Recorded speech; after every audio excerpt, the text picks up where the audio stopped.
My name is Maggie Turner. I'm 62. And the morning it all began.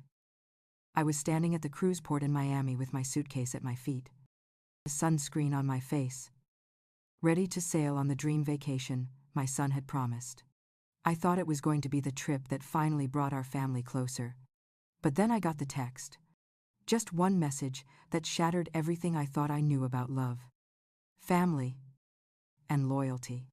By the time that ship sailed, I wasn't on it, and what I did next changed every single one of our lives. You ever wonder what happens when a mother finally stops being the one who gets left behind? Stay with me. Because this story isn't just about revenge. It's about rediscovery. The smell of scrambled eggs and coffee filled the kitchen that morning. The Texas sun was already spilling through the blinds, warming the old wooden counter where I stood, humming to myself. Saturday mornings had become my small ritual. I liked cooking breakfast for everyone before the chaos of the weekend began. It made me feel useful, connected, like I still had a place in this house. Oliver and Lily were upstairs, still in their pajamas, probably watching cartoons. Lauren hadn't come down yet. My son, Ethan, had gone for a quick jog around the block, he said, to clear his head before his big work presentation next week. I was setting the table when my phone buzzed on the counter. It was from Ethan. Mom, we've been talking. We need space. You should move out. For a second, I thought my vision blurred because of the steam from the coffee pot. I blinked twice, reading it again, as if it might change the second time. The words didn't. They sat there, sharp and cruel, on the glowing screen. My fingers went cold around the mug. I didn't hear Lauren come in until she was already at the door. She looked fresh, makeup done, wearing one of her pastel blouses that always matched her nails. She stopped when she saw my face. Something wrong, Maggie? She asked, too casually. I showed her my phone. She looked at it for half a second, then back at me, her smile tightening. Ethan and we talked, she said softly. We think it would be better if you had your own space. You deserve that. You know, I couldn't speak. I just stared at her, trying to understand what was happening. My own space. That was her way of saying they didn't want me here. This house was supposed to be temporary for me, she continued. Until we all figured things out. You've done so much already, Maggie. It's time you enjoy your retirement. Enjoy. Retirement. The words stung. I turned away, pretending to adjust the napkins on the table. My hands were shaking. This was the house I bought 10 years ago, after my husband died. Back then, Ethan and Lauren were newlyweds struggling to pay rent. I had used the money from my late husband's insurance to buy this place for them. I told them they could stay as long as they needed. I never imagined they'd one day tell me to leave. Ethan came in from his jog, wiping sweat from his forehead with a towel. He froze when he saw me and the phone in my hand. Lauren gave him that look, the kind that said it was time to stick to the story.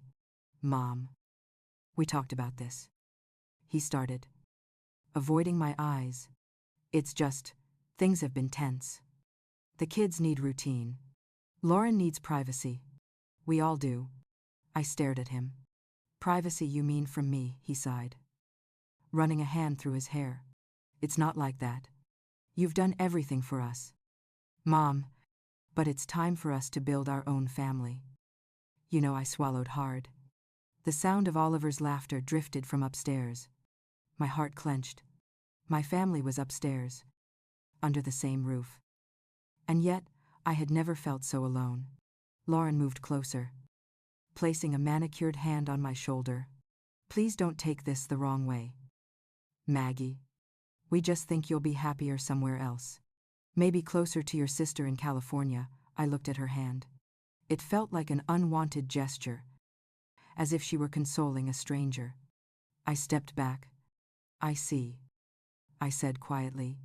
Well, I wouldn't want to make anyone uncomfortable. Ethan frowned. Mom, please don't make it sound like that.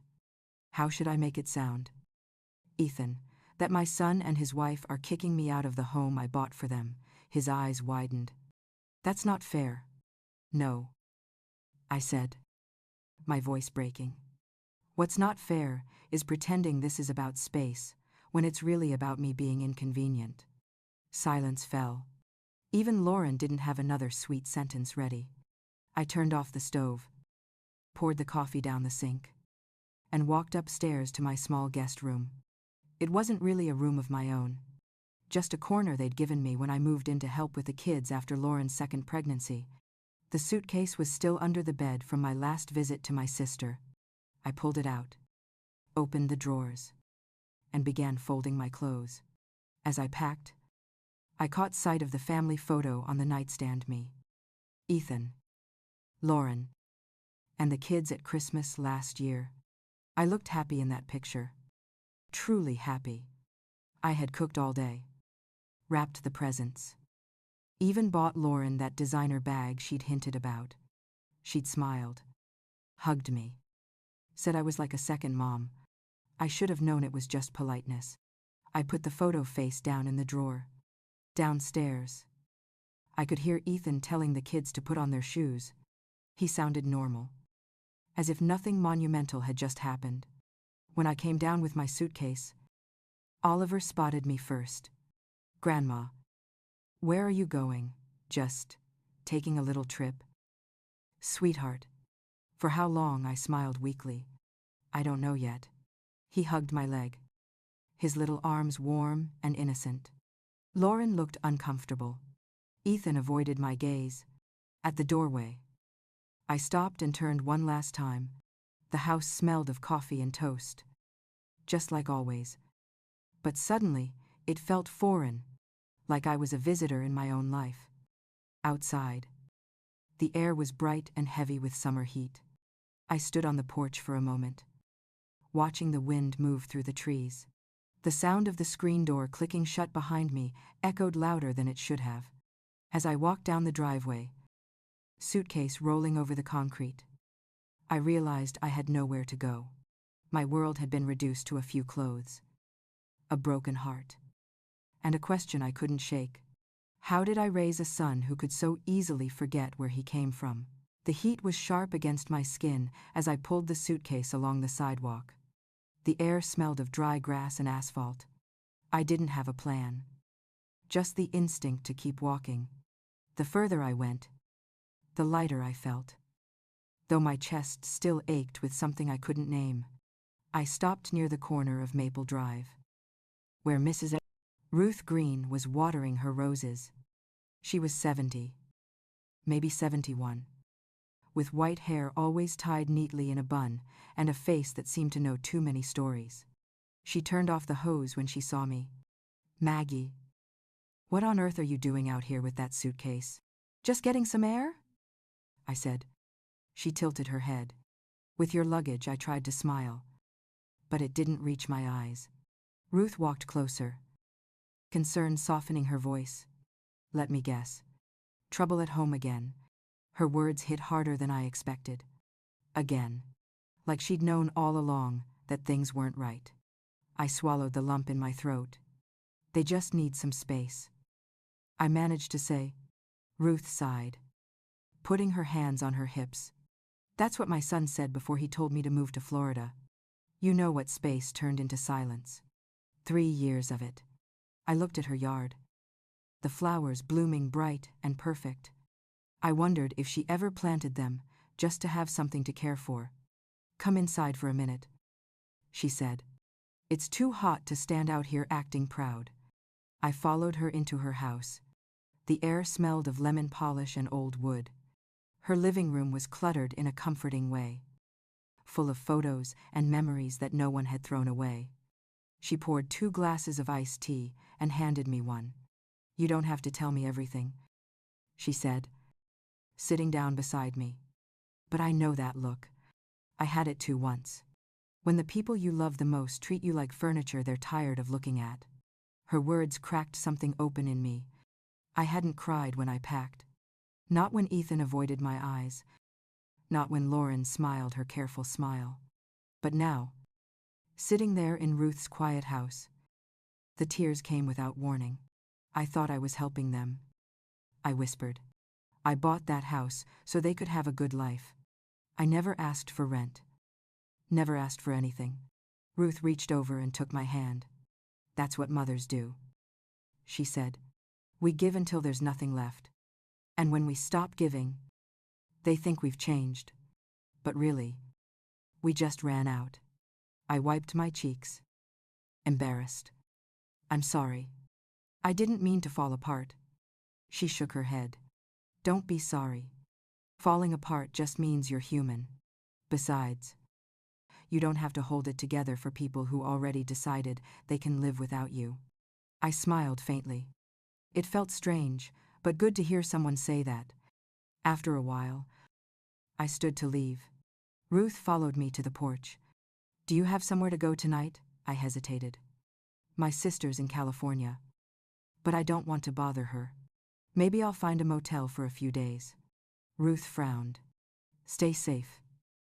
Okay, and remember, you're not the only one this has happened to. Some kids grow up and forget who built the floor they're standing on. I nodded and thanked her, pulling my suitcase down the steps.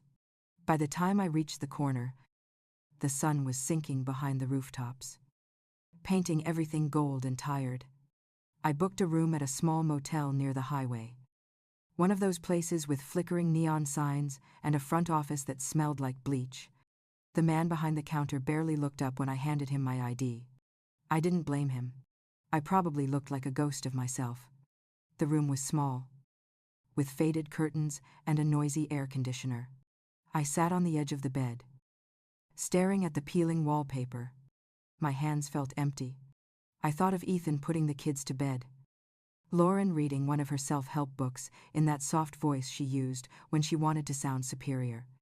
Would they miss me tomorrow morning? Would the kids ask where I'd gone? I lay back and stared at the ceiling. I could still smell the coffee from earlier that morning. Still hear Oliver's laugh. Every sound in that house had felt like home until it didn't. Something inside me refused to believe it was over. Maybe Ethan would call and say he was sorry. Maybe he'd realize how cruel it sounded. Texting his mother to move out. I left my phone on the nightstand. Screen up. Waiting. An hour passed. Then another. Nothing. When I finally picked it up, the only new message was from my bank. A routine notice about account activity. I almost laughed. My son had just thrown me out. And the only one checking in on me was an automated system. I scrolled through my photos. The kids playing in the backyard. Lauren smiling beside Ethan at Thanksgiving. Me, holding the pie I baked. Proud and tired. I lingered on one picture, the front porch of the house. My house. The one I bought after Henry died. I could still remember signing the deed. The relief of knowing I'd given my son a safe place to start his own life. That paper had my name on it. I never transferred it. The thought sat quietly in my mind. At first small, then louder. My name. Still mine. I pushed the phone aside and opened my suitcase. Inside, under folded clothes, was a small envelope labeled Home Documents. I had kept it all these years, just in case. I didn't know why I brought it this time. Maybe some instinct. I took it out, set it on the table, and stared at it under the yellow motel light. Outside, the highway hummed with passing cars. Somewhere far off, a train whistle cut through the dark. I thought about Ruth and her words, about giving until there's nothing left. Maybe I had given too much. Maybe I had let them believe I was someone they could just push aside. I lay back again and closed my eyes. But sleep didn't come. The bed was too firm. The air too heavy. I turned toward the window and watched the faint glow of streetlights painting lines across the floor. When I finally drifted off, I dreamed of the house. The front porch lights were on. The door open. I stood outside, suitcase in hand, watching as the light inside faded one bulb at a time until nothing was left but the dark outline of a place I no longer belonged to. I woke before dawn. The sky was pale gray, the kind that promises heat later. I made a cup of motel coffee that tasted like cardboard and sat by the window.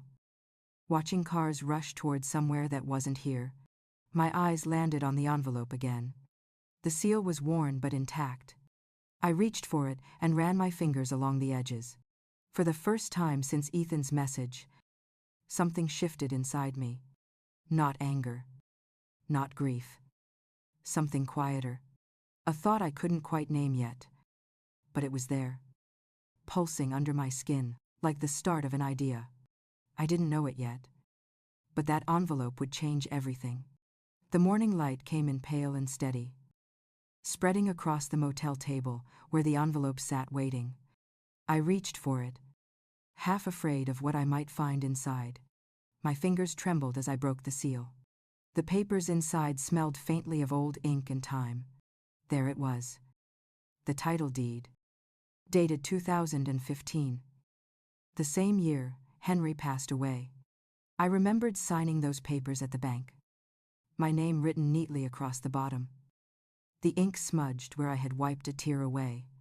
I had kept the house in my name because Ethan and Lauren were just starting out.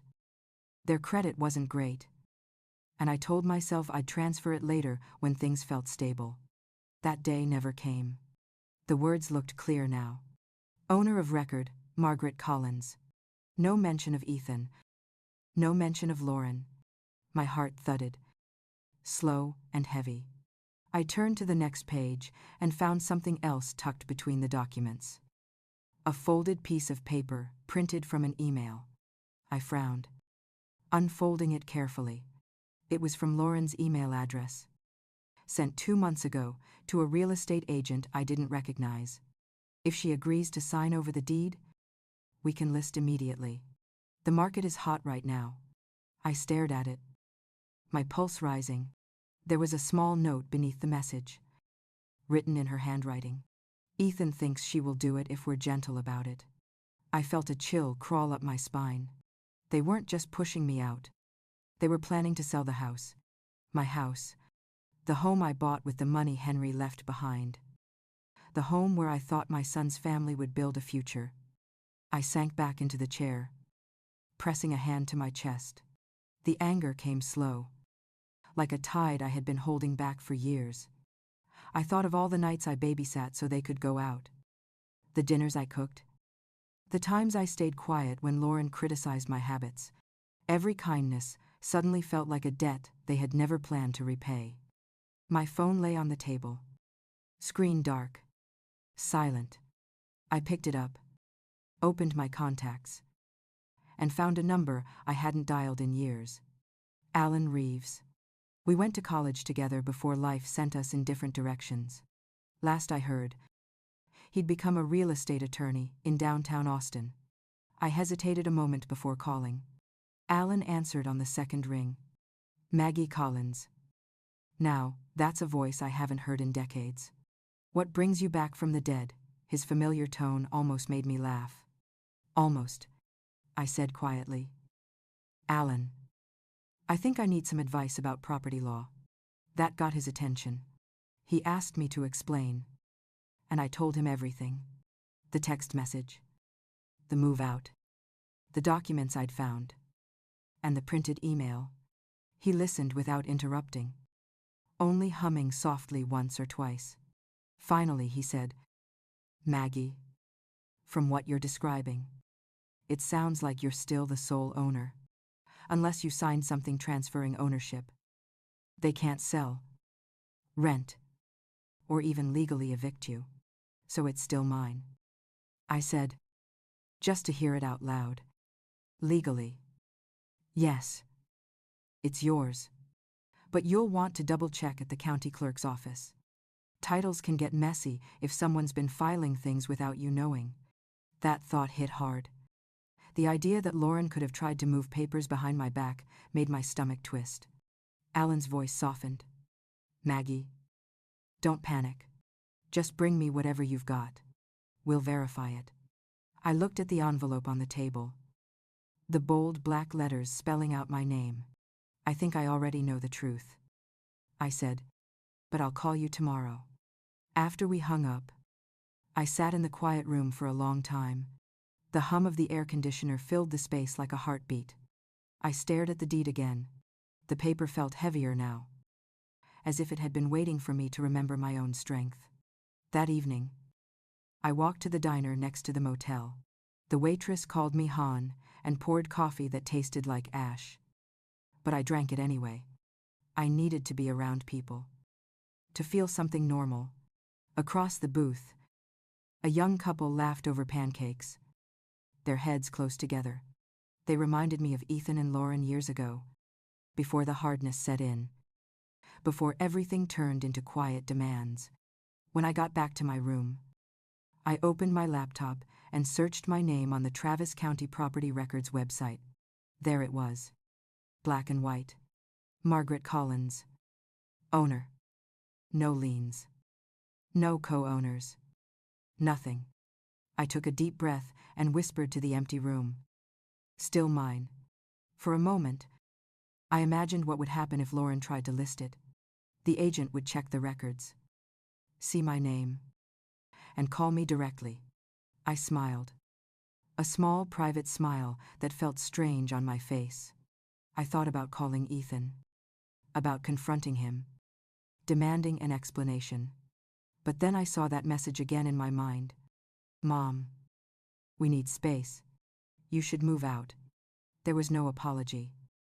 No hesitation. Only decision. They had already chosen who I was to them. Instead, I opened my notebook and began writing. Not a letter. Not yet. Just thoughts. Maybe I've been quiet too long. Maybe I made it too easy for them to forget who paid the bills, who gave them this life. I told myself it was love, but maybe it was fear. Fear of being alone.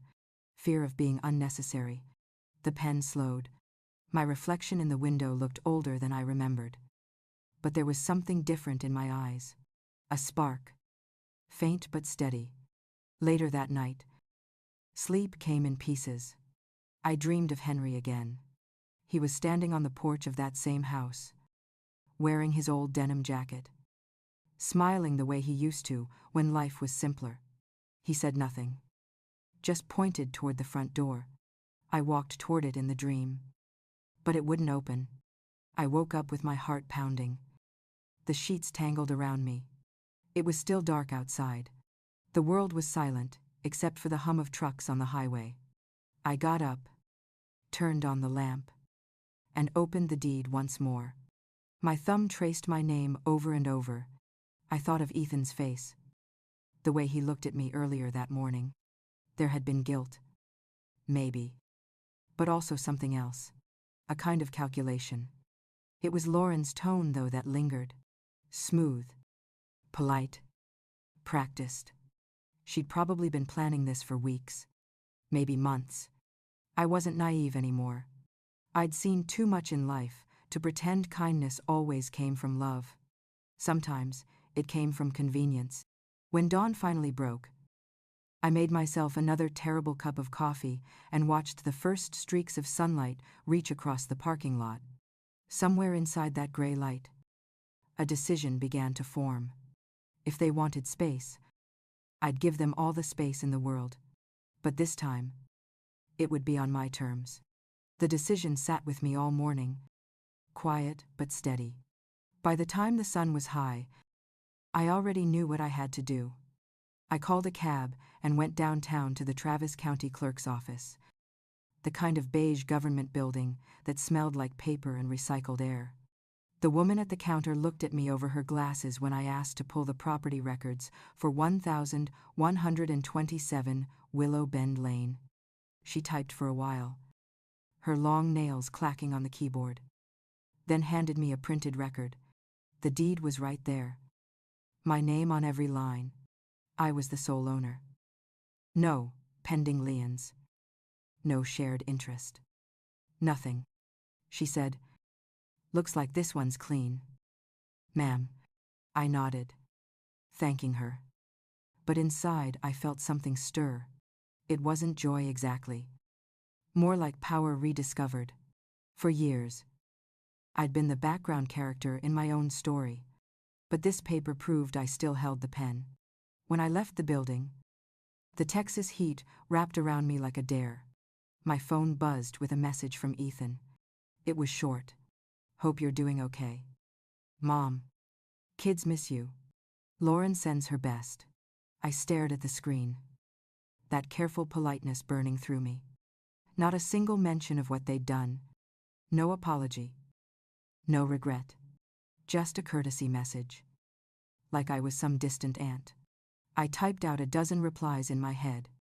But I didn't send any of them. I slipped the phone into my purse and walked toward the diner across the street. Over a turkey sandwich. I made another call. This time to Teresa Johnson, a friend from my church group who'd become a real estate agent years ago. Teresa was the kind of woman who never forgot a face or a favor. When she answered, her voice was warm and familiar. Maggie. Good heavens. It's been ages. What can I do for you? I hesitated for a second. Then said it straight. I want to sell my house. There was a pause. Then a slow whistle. The one on Willow Bend. You sure about that? I'm sure. She said she could meet me the next morning to discuss details. When I hung up, I sat in silence, letting the weight of the decision sink in. Selling the house wasn't just a transaction. It was a message. A final, irreversible statement. That night, I couldn't sleep. I kept seeing the house in my mind. Every corner of it. The oak tree Henry planted in the backyard. The dent on the kitchen counter where Ethan had dropped his first bike helmet. The laughter that used to fill the rooms. It all came back in waves, followed by the cold silence that had replaced it. The next morning, I drove to the house. I still had my key. It felt strange, unlocking that door again. Stepping into what had become their space. The air inside smelled faintly of Lauren's floral candles. Everything was spotless. Staged. Almost artificial. There were framed photos on the walls. But my face was missing from most of them. The ones that did include me had been pushed to corners or half hidden behind others. I walked through the living room. My footsteps soft against the polished wood. On the kitchen counter was a note in Lauren's handwriting. Milk. Eggs. Cereal. Almond butter. The normalcy of it made me laugh quietly. I wondered if she wrote grocery lists on the same counter where I used to leave little notes for Ethan. Back when life was simpler, I opened the drawers in the office, half expecting to find more documents. And there it was. A folder labeled Property Transfer. My pulse quickened. I pulled it out and scanned the contents. A draft of a legal agreement. Dated 3 months ago. Unsigned, but ready. They had already started preparing the paperwork to transfer the deed. Without me, I put the folder in my purse. Proof. I told myself. Not that I needed more of it. While I was there, I checked the guest room. It was spotless. Bed made. As if no one had lived there at all. My old quilt was gone. Replaced by a crisp white comforter. For a moment, I felt like a ghost visiting the scene of her own life. I heard the neighbor, Mrs. Hill, calling out from her garden as I walked out. Maggie. Is that you? Haven't seen you around lately. Just taking care of a few things. I said with a polite smile. She smiled back. Clueless as ever. Back at the motel. Teresa called. She'd already lined up 2 potential buyers. Both serious and ready to move fast. The housing market was blazing hot. She said, if I wanted, we could list the property by Monday and have an offer before the week ended. I told her to do it. When I hung up, I sat by the window with a cup of tea. Watching the cars pass, the guilt tried to creep in again. Whispering that I was being cruel. That maybe this was too much. But then I remembered that text. That quiet dismissal. That feeling of standing in my own kitchen as a stranger. They had made their choice. Now, it was time for me to make mine. Later that afternoon, I called Alan again. He picked up with his usual calm tone. "Well, Maggie, how did it go?" "It's clean," I said. "The house is mine. No disputes. No liens. I'm moving forward with the sale." He was silent for a moment. "I hear something different in your voice. Determination, maybe." I smiled faintly. "Clarity. Alan. I finally have clarity. Just make sure everything goes through the right legal channels. You don't want surprises later. Don't worry. I'll have you look over the paperwork before I sign. That's my girl," he said. The warmth in his voice almost fatherly. "I'm proud of you." After we hung up, I went for a walk. The evening air was cooler. The first sign of fall creeping in. I passed by a small bookstore and saw a little girl inside. Her hair tied up like lilies, laughing as her mother showed her a picture book. For a moment, my chest tightened. I missed them. No matter what Ethan and Lauren had done, I couldn't turn off that part of me that loved those kids more than anything. But love didn't mean surrender anymore. When I got back to the motel, the phone buzzed again. Another message from Ethan. "Mom, we'd love for you to come by for dinner this weekend. The kids keep asking for you." I stared at the screen for a long time. The timing couldn't have been more ironic. After everything. Suddenly, they wanted me back for dinner. Maybe guilt had started to sink in, or maybe they just needed something. Either way, I wasn't ready. I typed out a single line and deleted it 3 times before finally sending, maybe another time. "Ethan, I'm busy this week." No lies. I really was. That night, I slept deeper than I had in weeks. For the first time in a long time, I didn't dream of being left out or unwanted. I dreamed of packing boxes, signing papers, walking into something new. By morning, the decision wasn't just an idea anymore. It was in motion. And deep down, I knew that once the first domino fell, nothing about our family would ever be the same again. Teresa arrived at the motel lobby right after breakfast with a leather folder tucked under her arm and a look that said she had already decided the day would go our way. She hugged me quick. The kind of sideways hug that church ladies give each other. And set her folder on the coffee table between 2 tired armchairs. She asked for the basics. Square footage. Tier built. Roof age. The kind of details I used to know by heart. I told her what I remembered and promised to dig up the rest from my files. She flipped through comps in the neighborhood, tapping one with her pen. "This one sold in 4 days. Yours will move faster if we keep it clean and make it easy to show." I felt my throat tighten. Easy to show meant walking back into the life I had just been told to step out of. I still had a key, but the thought of using it brought a wave of heat to my face. Teresa watched me, patient and still. She had raised 2 boys on her own. Worked nights at the hospital before she ever sold a house. She knew what it meant to step into hard things. "We do this by the book," she said. "We line up a cash buyer. Minimal contingencies. Title open today. Close as soon as the funds clear. You will not be exposed. If they try anything, we let your attorney answer." Alan called as if he had been listening in. His voice had that steady courtroom calm. I reviewed the records again. "Maggie, you are the owner of record. No life estate. No transfer. No sneaky filings. If you want to list, I will coordinate with the title company and stand between you and any noise." Any noise meant Ethan and Lauren. I breathed in slow and looked at Teresa. "Let us start," I said. "Off market first if you can. I want this quiet until it cannot be." She nodded like she had expected me to say that. She opened her folder and slid a simple agreement across the table for me to sign so she could represent me. Her pen felt heavy in my hand, but I signed clean and steady. The line looked stronger than I felt. We walked the property that afternoon. I drove the old Corolla that had been mine since Henry died. The one with the faint rattle somewhere in the back door that no mechanic could ever find. Teresa followed in her SUV. I parked at the curb in front of the house I paid for. Palms sweating on the steering wheel. The oak tree in the front yard had grown wider since the year Henry planted it. It surprised me that something I forgot to notice had kept growing anyway. I opened the door and stepped inside. The air smelled like lavender again. Teresa let out a small approving sound as she measured the living room with her eyes.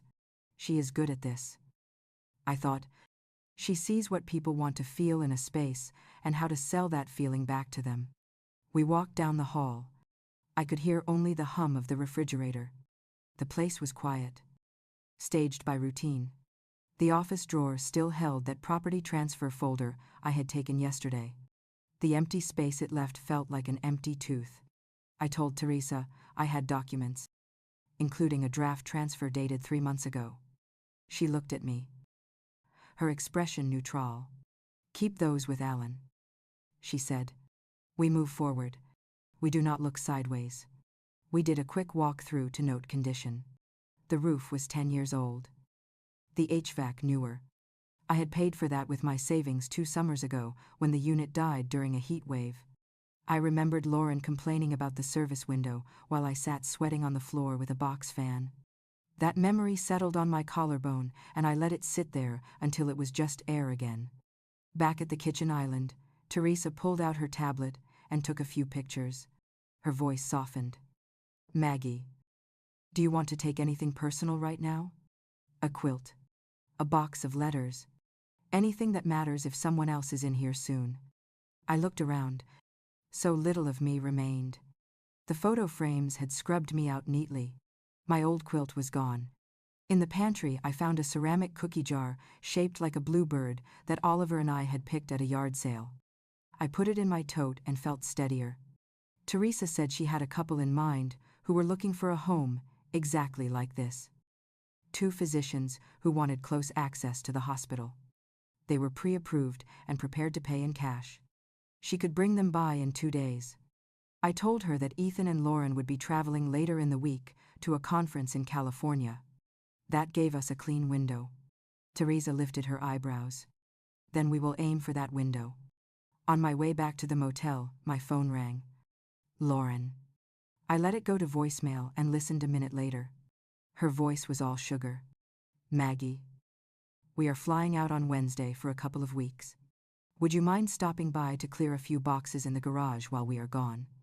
We just need the space organized for when we get back." "Thank you." I pressed the phone to my chest and sat in the parked car until the air conditioner cooled my face. I called back. "Of course. Lauren. I will handle it. Have a good trip." I kept my voice light and even. Calm can look like surrender from a distance. Up close, it is strategy. I spent the evening gathering the small things I had left in that house. The quiet things I did not want strangers to handle. A handful of Henry's tools that still smelled of machine oil. A shoebox of Ethan's childhood drawings that Lauren had pushed to the back of a high shelf. The bluebird cookie jar, and a tin of buttons I had collected over the years. I packed them carefully in the trunk of my car. I left everything else. I did not need furniture to remember a life. Back at the motel, I sat at the little desk and opened my notebook. I wrote a list with a steady hand. Call title company. Send Teresa the roof invoice. Ask Alan about notice requirements for occupants at will. Find storage for family belongings once sale closes. The words looked plain. Practical. Under the list, I added a single line. Do not second guess. Sleep did not come easy. My body was tired, but my mind kept walking through rooms. Checking corners. Touching door frames on the way out. When I finally slept, I dreamed of keys. Dozens of keys spread over a table. All the same silver color. None labeled. I picked one up, and it fit the lock on the first try. The door swung open, and there was nothing inside except light. I woke with my heart tapping calmly for the first time in days. Morning brought the business part of this. Alan called to say he had opened a file with a title officer he trusted. He would review the listing agreement and draft language to protect me. Occupant status, access rights, seller's disclosures, everything that could snag me later. I thanked him, and he said he was only doing what I should have asked for years ago. Teresa texted that she had confirmed a private showing with the physician couple for Friday morning. She would handle the lockbox and accompany them. All I needed to do was make sure the house was accessible and free of personal items. I told her it would be. I drove out that afternoon to the garage and started sorting those boxes Lauren wanted gone. I opened the first one and found Christmas lights. The old kind that get hot to the touch. The second held 3 chipped mugs and a stack of magazines. The third was full of my canning jars. I laughed, surprised by the sound. I lined the jars in a box of my own and taped it shut. The work was simple, and it steadied me. Mrs. Hill wandered over in her visor and walking shoes while I was loading the car. She chatted about the neighborhood watch and the HOA newsletter and the new couple that had moved in 2 doors down. Finally, she leaned in and looked at me close. "You look good, Maggie." "Rested. Are you staying with family for a bit?" I told her I was taking a little time for myself. She smiled like she understood, and I let her think that was all of it. There was no reason to tell her the rest. Not yet. When I closed the garage, I stood there, a long moment with my palm on the cool metal. I thought of Oliver and Lily, their warm heads tucked under my chin when they were small. I thought of Ethan at 8, running up this same driveway with skinned knees and a grin that knocked the breath out of me. The ache came and passed like a cloud over the sun. I unlocked the front door one last time to set the thermostat a little lower. The house would show better if it felt cool. Even now, I was tending it. Back at the motel, I made myself a cup of tea and sat by the window, watching the late afternoon turn gold. My phone buzzed with a photo from Lauren of the kids making pancakes. A caption about messy kitchens and memories. No mention of the text that had sent me away. She was good at making things look sweet from the outside. I let the photo sit unread. I opened my notebook and wrote a sentence I had not let myself write before. I am not the afterthought here. I am the owner. I felt something settle in my bones as I traced the words again with my eyes. As the sky shifted from gold to blue, Teresa called. Her voice carried a little excitement she tried to hide. "The doctors want an early slot on Friday," she said. "They asked if a quick closing would be acceptable if the title is clear." I told them the seller prefers clean and fast. I told them you are decisive. I looked out at the strip of highway and its endless stream of cars. "Clean and fast," I said. "That sounds exactly right." I set the phone down and let the quiet fill the room. In 2 days, there would be strangers walking through my kitchen, measuring cabinets with their hands, opening closets I had once filled with school costumes and winter coats. The thought should have hurt. Instead, it felt like a page being turned. I sat there until the streetlights flicked on, then closed my eyes and pictured the front door again. This time, I did not see myself leaving. I saw myself locking it with a steady hand and slipping the key onto a new ring that belonged only to me. Friday arrived hot and breathless. The kind of day when the air itself felt tired. Teresa texted early that the buyers were on schedule for 10. So I left the motel before 9. The drive to Willow Bend was quiet, except for the rattle in the car door. I pulled up a block away and parked under the shade of an old pecan tree. I didn't want the neighbors to think I was visiting. And I didn't want the buyers to see me hovering like a ghost at my own open house. Teresa's SUV was already out front when I walked down the sidewalk. She had a clipboard tucked under her arm, her heels clicking confidently up the driveway. When she saw me, she gave a small nod. Her kind of greeting when words might draw too much attention. The couple arrived right on time, both dressed neatly in hospital scrubs, still wearing their ID badges. Emily and Robert Chen. They shook my hand politely when Teresa introduced me as the homeowner. Emily smiled, saying how she could already picture their lives here.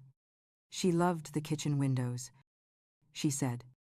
And Robert admired the neighborhood's quiet streets. They were gentle people. Kind in that way, that doesn't need effort. I stayed near the front door, letting Teresa walk them through. She moved smoothly from room to room, naming features, noting upgrades, mentioning the brand new HVAC. I heard her say, "The owner has cared deeply for this home." And something in my chest ached at the truth of that sentence. In the living room, sunlight poured through the sheer curtains. Emily stood by the window, tracing her fingers along the frame. "It feels right," she said. Robert smiled and nodded. "When you know, you know." They were in and out in less than 40 minutes. Teresa said she would call them later that day with next steps. Before she left, she squeezed my shoulder gently. "This is going to move quickly. Maggie, be ready." By the time I returned to the motel, a storm had started building over the city. The sky hung heavy with clouds, the kind that promise more noise than rain. I made tea and sat by the window, waiting for Teresa's call. It came just after 5. "They're offering full asking price. Cash. And they want to close within a week," she said, excitement in her voice. "No contingencies. Just clean terms." I didn't speak right away. A week. That was all it would take to end a decade of my life. "Are you ready for me to move forward?" she asked. "Yes," I said finally. "Do it." When I hung up, I stared at my reflection in the motel mirror. My hair was a little wild from the humidity, my eyes older than I remembered. But there was something new there too. Steadiness. Alan called later to confirm he had received the paperwork from the title company. He sounded pleased. "Professional. They've wired the earnest money. Everything looks airtight. Once we close, funds go directly into your account." He paused. "Maggie, are you sure you're okay with this? It's a big step." I smiled, though he couldn't see it. "I'm not just okay, Alan. I'm finally awake." Saturday passed, in slow motion. I packed my few belongings into boxes and stacked them neatly in the corner of the motel room. I didn't have much left, but each thing had meaning. The cookie jar, the photo of Henry holding baby Ethan, the quilt that used to sit on the guest bed. Everything else I had already let go of. That evening, Ethan texted again. "Hey Mom. Haven't heard back since the dinner invite. Just checking in. You good?" I stared at the message for a long minute. I almost replied with something kind, something safe, but I didn't. I set the phone down face first on the table and went for a walk instead. The air outside was thick and warm, the streets quiet. I passed families eating dinner on porches, kids chasing each other with popsicles melting down their hands. It used to be me, standing in a kitchen window, watching Ethan and his friends do the same thing. That memory stung, but not as sharply as before. Sunday morning, I met Alan at the title office to sign the final documents. He spread them out neatly across the conference table. Each page was crisp, clean, official. I initialed where he pointed, signed where he asked. The sound of my pen scratching across paper was steady, deliberate. When I reached the last page, I hesitated. Alan looked up, patient as always. "This is the last one," he said. I took a deep breath and signed. He gathered the pages, tapped them into order, and smiled. "Congratulations. It's done." The room felt both lighter and heavier at once. Done. Such a small word for something that had been my whole life. Afterward, I went back to the motel and sat on the bed with my hands folded in my lap. The silence felt deep. For the first time in months, I didn't feel like I was waiting for anything. Monday morning, Teresa called to say the buyers had wired the full payment. The closing was official. She'd drop off a copy of the paperwork later that afternoon. I thanked her and hung up. Then I packed the last box and carried it to the car. On the way out, I stopped at a florist and bought a single sunflower. I wasn't sure why until I found myself driving back toward Willow Bend. The street looked the same, calm and green. The for sale sign had already been replaced with a red one sold. I parked across the street and sat for a moment, staring at the house that had once been mine. That still felt like mine, somewhere deep inside. I got out, crossed the road, and placed the sunflower at the base of the oak tree Henry had planted all those years ago. The soil was dry, the air still. I whispered a small thank you to the quiet yard, to the house that had sheltered all my versions of love. Then I turned and walked away. By the time I got back to the motel, there were 3 missed calls from Ethan. 1 voicemail. I sat down before listening. His voice came through, shaky, almost frantic. "Mom, please call me. We just landed. There's a sign in the yard. It says sold. What's going on, Mom? Please. This has to be a mistake. Call me." I let the message play twice. The sound of his voice confused, desperate, echoed through the small room. My throat felt tight, but not from guilt. From the weight of truth finally landing where it belonged. Outside, thunder rolled somewhere in the distance. I closed my eyes, letting the sound wash over me. The first drops of rain hit the motel window. Slow and steady. It felt like the world was exhaling with me. I picked up my phone, turned it off, and set it face down on the nightstand. The decision was already made. The ink already dry. There was nothing left to say. I lay back on the bed, listening to the rain, and for the first time in years, I felt completely still. The rain didn't stop until morning, and by the time I opened the curtains, the parking lot shimmered like a shallow lake. I made coffee in the small motel pot, the kind that hissed and sputtered, and sat on the edge of the bed, listening to the quiet drip of water outside. The air smelled clean, like something had been washed away. I knew Ethan would come. It wasn't a question of if, but when. I had turned my phone back on sometime during the night, but I hadn't looked at it. When it started buzzing around 8, I didn't need to check the screen to know. The first knock came half an hour later. 3 sharp raps on the door, like he was still that impatient teenager asking for lunch money. I took my time standing up. My hands were steady as I opened the door. Ethan stood there, soaked from the rain, hair plastered to his forehead, eyes wide with panic. He looked younger in that moment, stripped of all his practiced confidence. "Mom," he said, his voice breaking somewhere between anger and disbelief.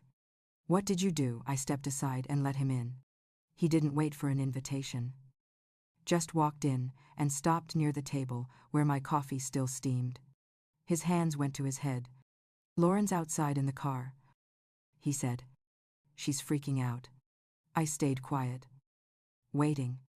"You sold the house," he said finally. His voice was sharp now. "You sold it without telling us, without even asking." I looked at him and said calmly, "I didn't need to ask. It was mine."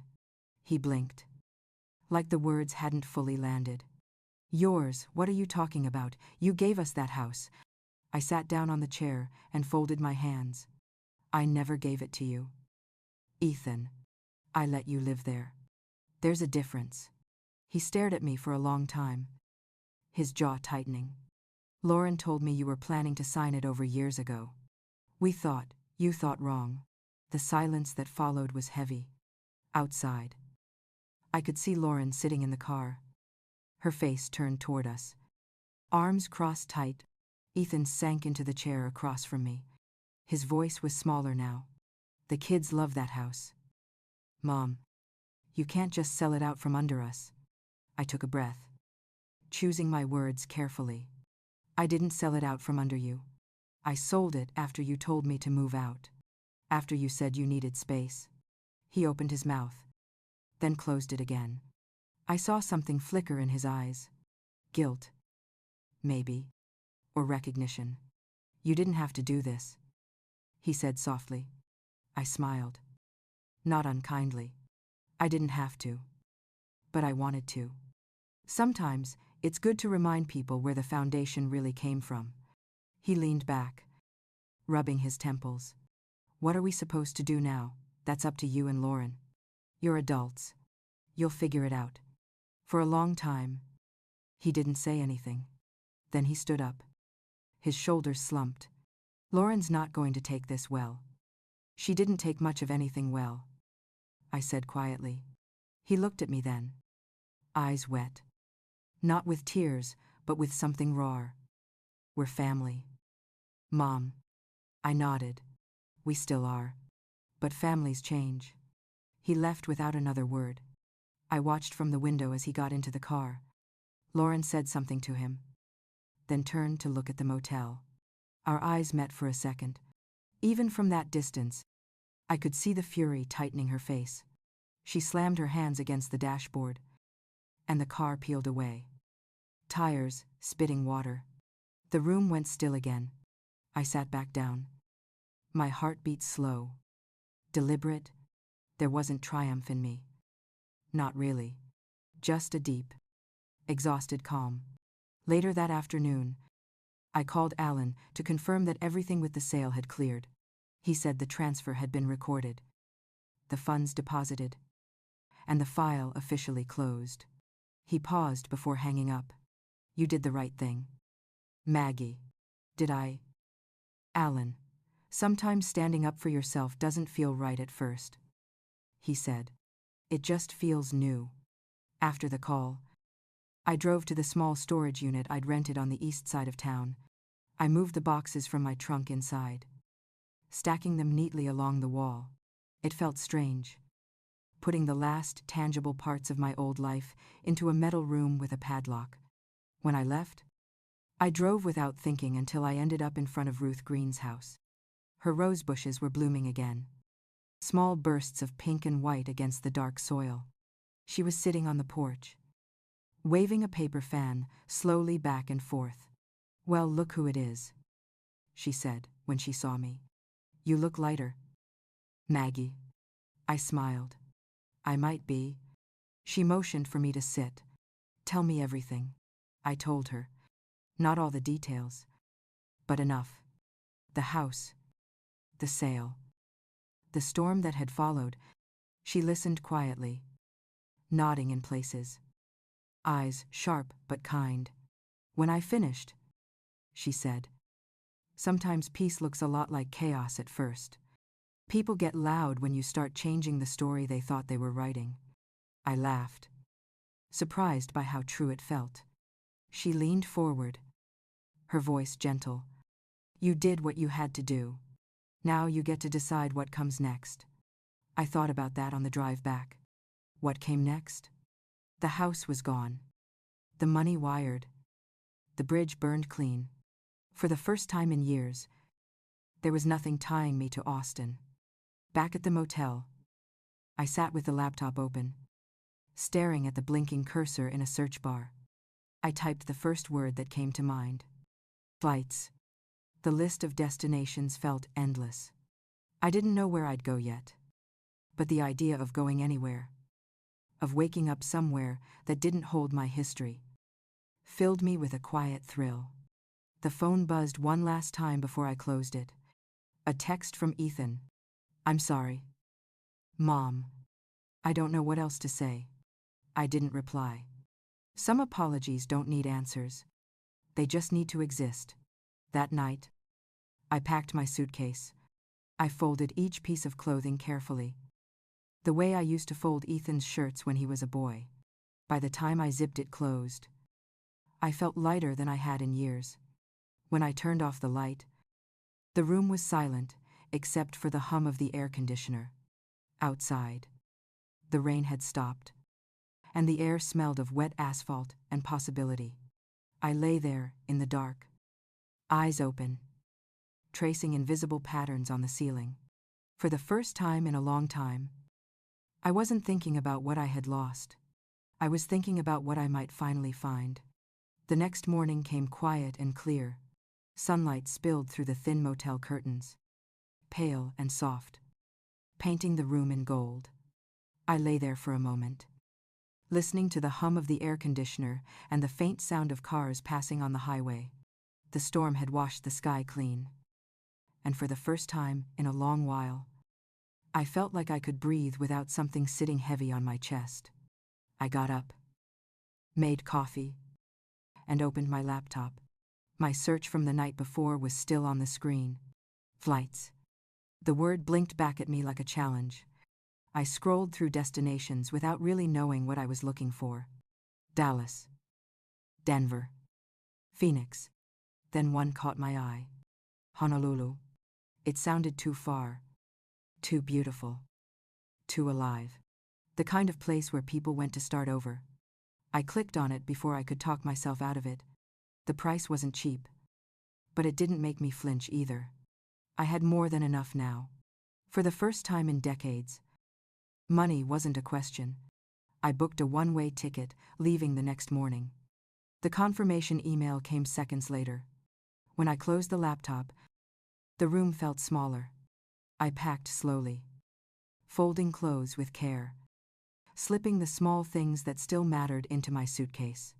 Henry's watch, the Bluebird cookie jar, a single photo of the kids before everything got complicated. I placed them between layers of clothes like they needed protection.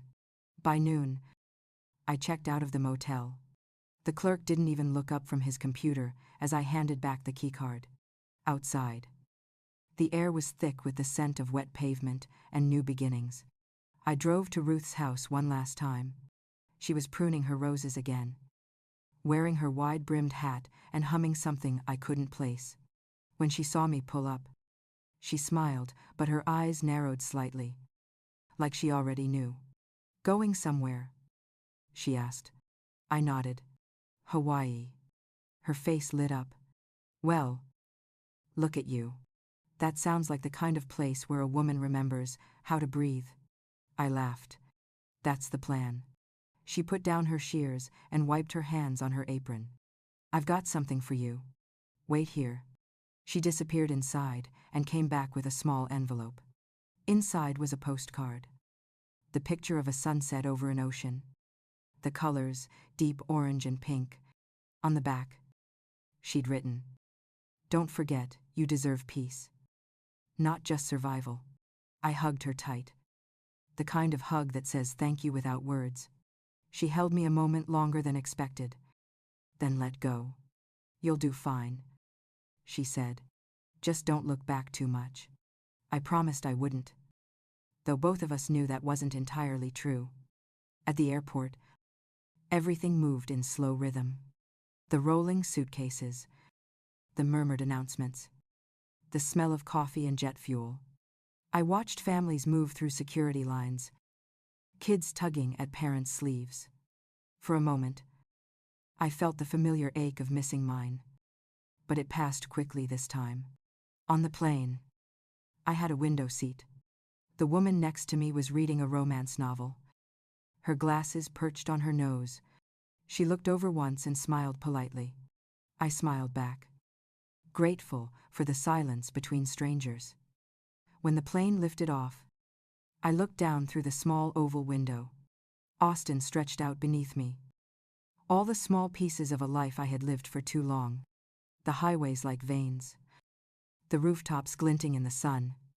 I didn't cry. I thought I would. But instead, I felt something quieter, steadier. Release. Somewhere over the ocean, hours later, I woke to the sound of turbulence. The plane shuddered gently, and the flight attendants moved calmly down the aisles. I looked out the window. The water below stretched endless and dark, reflecting the soft light of dawn breaking ahead. I pressed my forehead against the glass and whispered to no one. I did it. Henry. I finally did it. When we landed, the air was warm and heavy with salt. I stepped off the plane, and the first thing that hit me was the scent plumeria. Ocean. Something alive. It felt like stepping into another world. I rented a small car and drove to a cottage I'd booked online. It sat on a quiet road near the edge of a small town, just a few blocks from the water. The owner, an older woman named Kiala, greeted me at the door with bare feet and a kind smile. She handed me the keys and said, "The ocean is just down there. Past the palms. You'll hear it before you see it." She was right. That night, after unpacking, I followed the faint sound of waves until I reached the beach. The sand was still warm. The sky streaked with orange, fading into purple. I sat on a rock near the shore, the breeze wrapping around me like something protective. I thought of Ethan and Lauren then, of the life I'd left behind. I wondered if they were still angry, if they'd tried calling again. I hadn't checked my phone since boarding. Part of me wanted to. But the other part, the quieter, wiser part, knew it could wait. The tide came in slowly, brushing my ankles, cool and insistent. I closed my eyes and listened. For so many years, every sound in my life had been tied to someone else's needs. The door closing, the oven timer, the text ping at midnight. But here, the only sound that mattered was the ocean breathing in and out. A group of locals gathered further down the beach, laughing, playing guitars, their voices soft against the wind. I watched them for a while, then turned back to the horizon. The moon was climbing higher, silver and patient. I whispered quietly, not to anyone specific, just to the space around me. "I forgive you." The words surprised me. They came out soft, almost like they'd been waiting for years to be spoken. I didn't know if I meant Ethan, or Lauren, or myself. Maybe all of us. Maybe forgiveness didn't need a target, just a release. I stayed there until the sky went black and the stars came out, scattered and endless. When I finally stood, my legs felt light, my chest unclenched. Back in the cottage, I brewed tea on the small stove and opened the window. The sound of waves drifted in, mingling with the smell of the sea. On the table sat Ruth's postcard. I read her words again, running my thumb over the ink until they felt carved into me. I didn't look back. Not that night. Not once. When I lay down, I didn't dream of the house, or the motel, or the faces of people I'd left behind. I dreamed of sunlight dancing on water, of laughter that didn't carry weight, of quiet mornings that belonged only to me. And for the first time in as long as I could remember, I didn't wake up reaching for something I'd lost. I woke up already whole. The first morning in the cottage felt like waking up inside a deep breath. The sound of the ocean came before the light did, soft and rhythmic, like it had been waiting for me. I opened the window and let the air in. It smelled of salt and wet sand and something sweet. Maybe the plumeria trees that lined the road. The sunlight poured across the floor, painting the wood gold. For once, I didn't rush to make coffee or check my phone. I just stood there and watched the light move. I made breakfast slowly. One scrambled egg and a slice of toast. The kitchen was small, barely enough counter space to turn around in. But it was mine. At least for now. After eating, I walked down the narrow path to the beach. The sand was cool beneath my feet, soft and forgiving. The water shimmered under the morning sun, calm and endless. I sat near the shore, watching the waves fold and unfold. The ocean has a way of humbling you, reminding you how small your problems are. I thought about everything that had happened in the last few weeks, how quickly my life had shifted. It felt both far away and impossibly close, like a story I'd read too many times. A woman walked by with a golden retriever that ran ahead, splashing in the surf. She smiled and waved. I waved back. There was something comforting about how simple that was. No explanations, no expectations. Just two strangers sharing the same morning. Around noon, I wandered into town. The streets were slow and easy, a mix of tourists and locals who seemed to move at their own rhythm. I stopped at a small cafe with open windows that looked out toward the ocean. The waitress was young, maybe 20, with a flower tucked behind her ear. She greeted me like she'd known me for years. "What brings you to our little corner of the world?" she asked as she poured my coffee. "Starting over," I said. She grinned. "That's the best reason to be anywhere." I smiled back, surprised by how natural it felt. After lunch, I walked through a small outdoor market.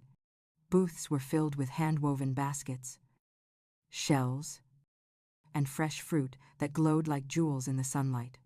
I bought a mango and a small carved pendant shaped like a wave.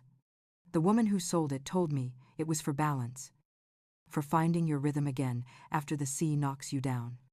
I told her that sounded just about right. Back at the cottage, I sat on the porch with a cup of tea, peeling the mango with my hands. The juice ran down my wrist, sticky and sweet. I laughed quietly to myself, realizing it was the first time I'd laughed without pain in months. Later that afternoon, my phone buzzed. I almost ignored it, but the curiosity won. It was a voicemail from Ethan. His voice sounded tired. "Hey, Mom. I don't know if you'll listen to this, but we moved out of the house. We found a place to rent for now. The kids miss you. Lauren's been quiet. I think she finally understands what she did. Or at least part of it. I guess I do too. I shouldn't have let it happen that way. I'm sorry. I mean that." The message ended abruptly. I played it twice. Not because I doubted it, but because I wanted to believe the tone I heard underneath. Regret. Understanding. I sat there long after the message ended, the sound of the waves filling the silence. I didn't cry, but my throat felt tight. Forgiveness wasn't a switch you flipped. It was a tide. It came and went, slow and uneven. That night, I walked back to the beach. The moon was bright, the kind that turns the water silver. I carried Ruth's postcard with me, folded soft from being read too many times. I ran my thumb over her handwriting, thinking of her voice. "You deserve peace, not just survival." I whispered it to the wind, as if saying it out loud would make it real. A few locals were having a small fire near the rocks. One of them waved me over. I hesitated, then walked closer. They offered me a seat, a cup of something warm, and I sat, feeling the fire's heat against my legs. The man playing guitar asked where I was from. "Texas," I said. He smiled. "That's a long way from here." I nodded. "Feels even longer when you've burned the bridge behind you." He laughed, not unkindly. "Sometimes that's the only way to make sure you don't go back." We sat there for hours, listening to music, trading stories. No one asked what I was running from, and I didn't offer it. I just let the rhythm of the night carry me. When I finally walked back to the cottage, the sky was starting to pale at the edges. I made tea again, sat by the open window, and watched the ocean shift from silver to blue. The thought of Ethan's voice came back to me. He was right. He shouldn't have let it happen. But neither should I. For years, I had built my life around other people's needs, trying to hold everything together so no one else would have to. And when it finally fell apart, I didn't recognize the woman standing in the wreckage. But now, here, in this tiny cottage by the sea, I was starting to. I picked up my notebook, the same one I'd carried since the motel, and wrote. Today, I felt the sun on my skin and didn't think about who wasn't there to see it. I looked at the words and smiled. It wasn't poetry, but it was truth. Outside, the waves rolled in, steady rhythm. I could hear the faint laughter of the people down the beach, still awake, still alive. The kind of sound that makes you believe life keeps going, no matter how much you've lost. When I finally went to bed, I left the window open. The air smelled like salt and something sweet again. I thought of Henry, of Ruth, of the house, of Ethan's voice on the phone. They all existed somewhere behind me now. Part of the story, but not the ending. As I drifted toward sleep, I whispered one last time into the dark, as if the ocean itself could hear me. Thank you for letting me go. The days started to take on a rhythm of their own. Mornings with coffee on the porch. Afternoons walking along the beach, collecting shells I didn't need. And quiet evenings, when the light stretched long and gold across the horizon. It wasn't exciting, but it was peaceful. And that peace was something I hadn't felt in decades. One afternoon, I found myself sitting at a small cafe I'd started to visit often. The owner, Keala, recognized me by now. She always saved the table near the window. The one with the chipped corner and the best view of the water. I liked that spot. It made me feel like part of something without having to belong to it. As I sipped my coffee, my phone buzzed again. I almost didn't look. But habit won. It was a message from Lauren. Maggie. I know I have no right to ask you for anything. But could we talk, just the two of us? I stared at the words, feeling my stomach twist. Part of me wanted to delete it, to protect this fragile piece I had built.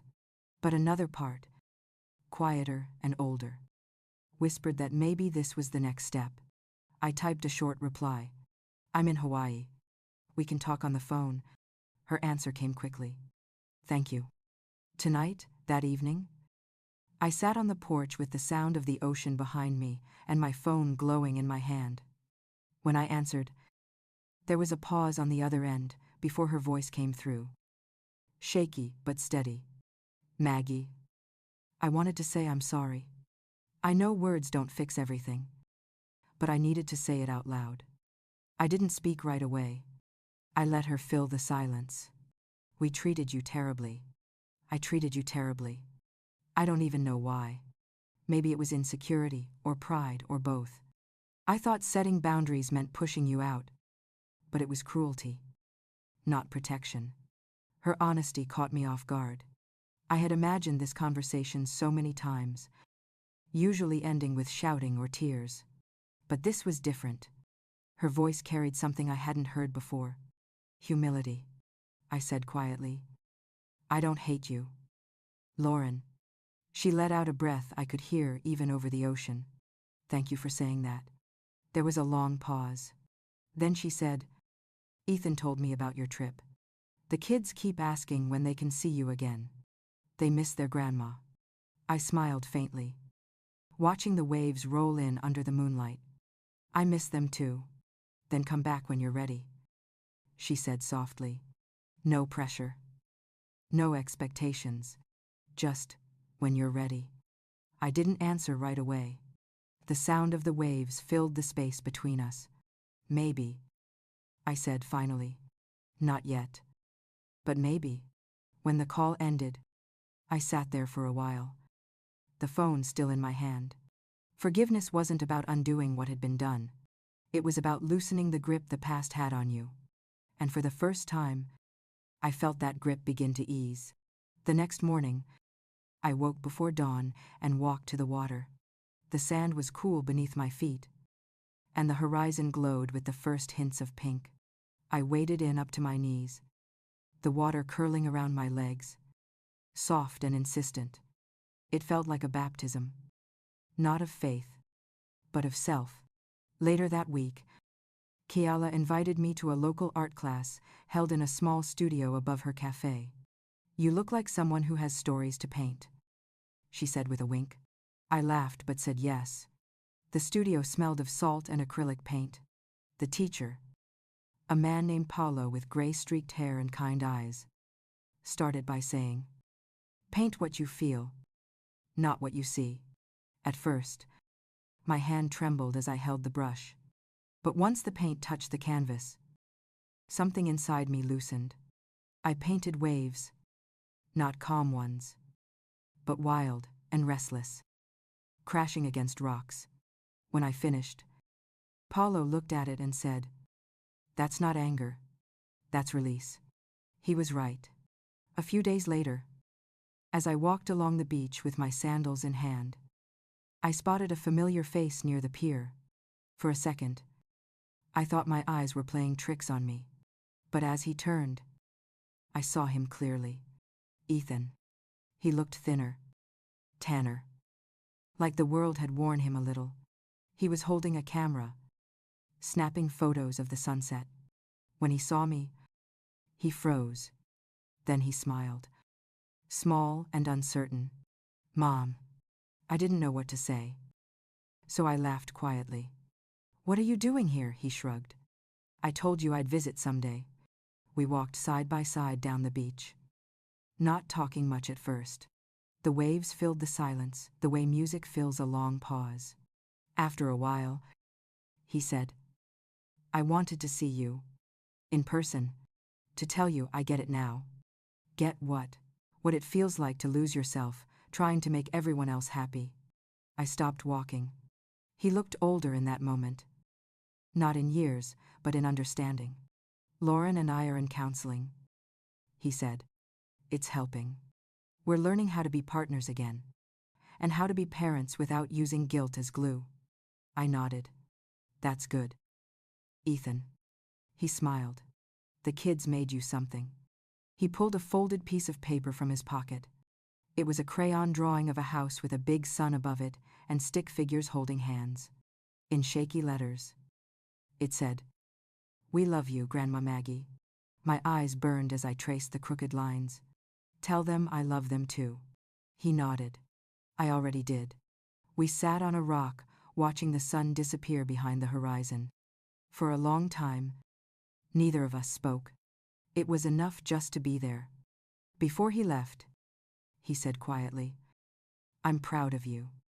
Mom. The words hit me harder than I expected. I watched him walk away, his silhouette fading into the dusk, and felt something settle inside me.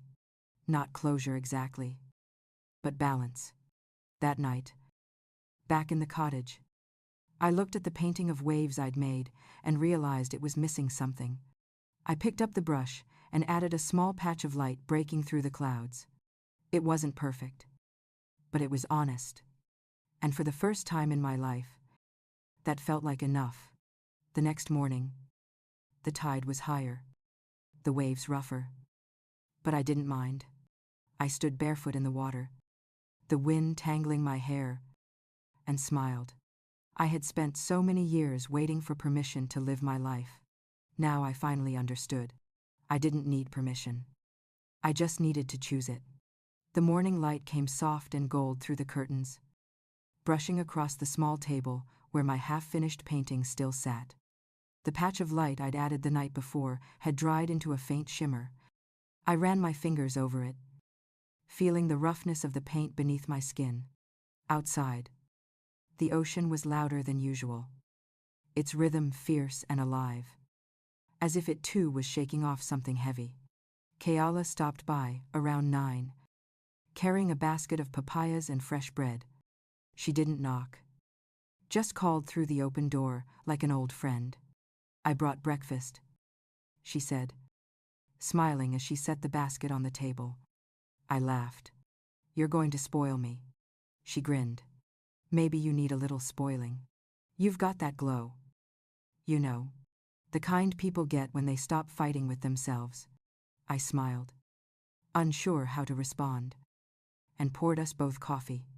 We sat outside on the porch, eating in comfortable silence. The ocean stretched endlessly before us, shimmering under the morning sun. She asked about my family, not prying, just curious. I told her small things, bits and pieces that didn't hurt to say anymore. About Ethan, visiting, about my grandchildren's drawing. She listened carefully, nodding. You know, in this island, we say, no matter how far the tide goes, it always returns. Families are like that too. I thought about her words long after she left. That afternoon, I walked into town again, stopping by the art studio. Paulo was there, cleaning brushes, humming an old jazz tune. He looked up and smiled when he saw me. Maggie, your waves have been the talk of the class. I told everyone it's what honesty looks like in color. I laughed, embarrassed. I didn't mean for it to be seen.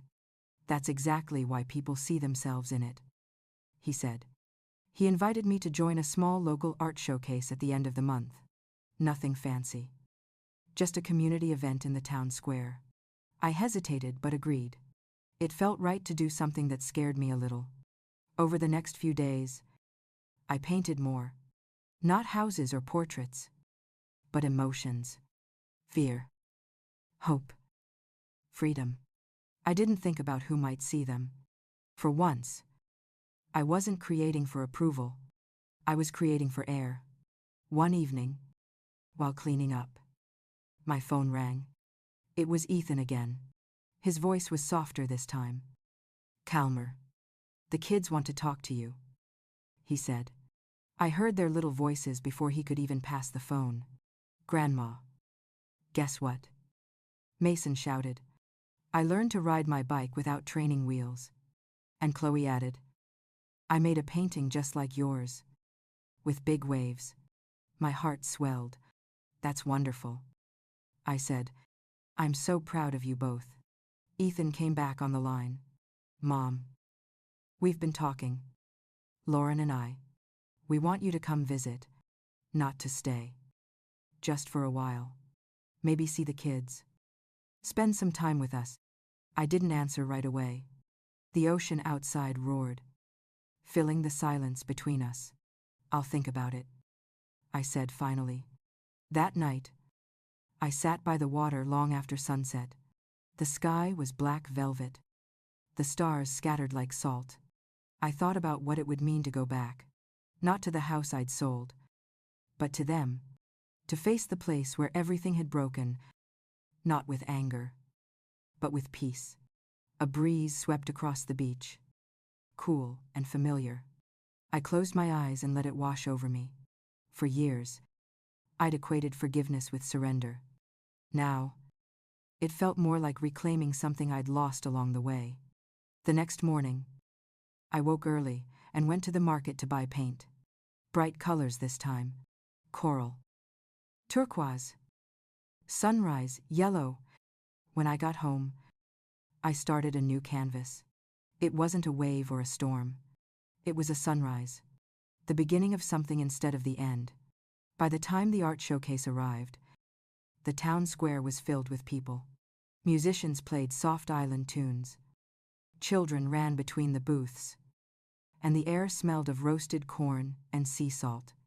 I stood by my small display, my heart beating faster than I wanted to admit. Kiala stopped by first, smiling proudly. Then Paulo. Even a few tourists paused to admire the paintings, their faces soft with quiet recognition.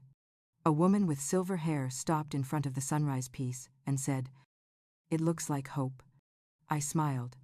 That's what it felt like when I painted it. She nodded. Then you painted truth. When the event ended, I packed up my paintings carefully. On the walk back, I realized my hands weren't shaking anymore. I was steady. That evening, I wrote Ethan an email. Tell the kids I loved their messages.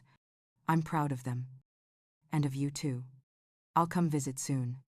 But not because I feel obligated. I'll come because I want to. Because it's time. Before hitting send, I hesitated. Then I added one more line. Love should never cost someone their peace. I think we're finally learning that. When I closed the laptop, the sky outside had gone dark again. The ocean whispered softly through the open window. I poured myself a cup of tea and sat down on the porch. Somewhere far off, I could hear the faint sound of drums. Maybe from a festival in the next town. The rhythm was slow and strong, like a heartbeat. I thought about how much had changed in such a short time. The woman who arrived here had been broken, angry, afraid. The woman sitting here now felt whole, grounded, ready. I took a deep breath and whispered to the night, "Thank you." The tide was coming in again, the water reaching closer and closer to the edge of the sand. I knew I couldn't stay forever. But for now, this was exactly where I was meant to be. The decision to visit came as gently as the tide. I booked a ticket for the following week and spent my last days on the island packing canvases and small pieces of myself that I had found there. Kiala hugged me at the gate and slipped a still warm roll into my tote for the plane. She said to come back when the ocean called again. I promised I would. Austin greeted me with dry heat and the hum of late summer. Ethan and the kids were waiting near baggage claim. Chloe waved a construction paper sign with wobbly letters and too many hearts. Mason bounced on his toes and nearly knocked me over with a hug. Lauren stood a few steps behind them. Hands folded. Face open but careful. I felt the old ache stir. Then pass. I opened my arms and pulled all three of them in at once. They had moved into a small apartment not far from Zilker Park. The hallway smelled like laundry soap and someone else's dinner. Inside, their place was tidy and bright. Mismatched chairs around a second-hand table. Crayon drawings taped to the fridge. It did not pretend to be more than it was, and somehow that honesty felt like a blessing. Dinner was spaghetti and garlic bread. The kids chattering about school, while Ethan stirred sauce with exaggerated care. Lauren set out plates and glanced at me as if asking for permission to breathe. I said thank you for dinner and meant it. We all ate like people who did not want to step wrong. After the dishes, Lauren asked if we could sit for a minute. Her voice was steady, without the smoothness I used to hear. She said she was sorry again. Not with a speech this time. Just a few plain words. And then she stopped and let silence stand between us. I felt something loosen in my chest. I told her I accepted the apology, but that acceptance was not a reset button. Boundaries would not be a threat in this family anymore. Boundaries would be love. She nodded with her eyes on her hands. And when she looked up, there was something like relief on her face. I did not stay with them. I had rented a small one-bedroom place near Barton Springs for the month. I wanted mornings that belonged to me and a door that locked with my key. The first night I slept there, cicadas sang in the trees outside, and I felt as if the apartment itself understood what I needed. The next weeks unfolded in a gentle rhythm. I took Chloe to a paint and draw class on South Congress. She painted a string of looping waves in bright blue and told me that she could hear them talking if she listened. Mason rode his bike in the park and shouted for me to watch each new turn as if it were a magic trick. Ethan came by one afternoon while the kids were at a birthday party. He brought coffee and sat on the floor with his back against the couch like he had when he was a teenager. We spoke quietly. He said therapy was hard and good, and that he was learning how to be a man who did not ask his mother to disappear so he could feel bigger. I told him I was learning too. I said I would never make myself small again, and he said he understood. He looked older in the best way. I took a bus out one morning to a street near our old neighborhood. I did not plan it. But there I was, walking past houses with fresh paint and new saplings. When I reached Willow Bend, the oak in the yard I once tended spread a deeper shade than I remembered. The new owners had hung wind chimes from a branch. They rang softly in the faint breeze. Through the open garage, I could see bicycles and a stack of moving boxes flattened neatly against the wall. A woman stepped out with a bag of groceries and caught my eye. She smiled, a simple neighbor smile. I returned it and kept walking. The sunflower I had left was gone. But I did not need it. The house had become a house again. That felt right. On a Sunday we all met at the park for a picnic.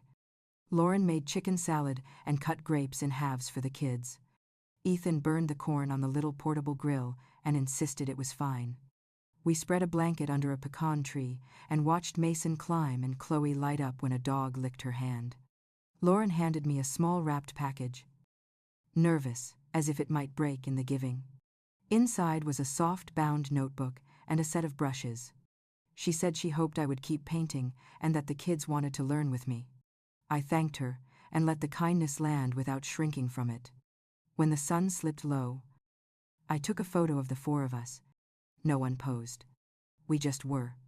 Later that night, I looked at the picture and realized I could not see the old story anymore. There was no invisible mother in the background. There was a woman with paint under her nails, sitting on a blanket beside the people she loved, with her own life waiting for her when she stood up.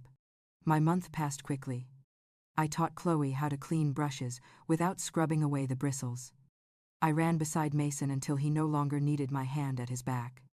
I found a little studio on the east side where I could work in the mornings. The walls splattered with past experiments from other lives. Sometimes Ruth would call just to hear me say I was doing fine.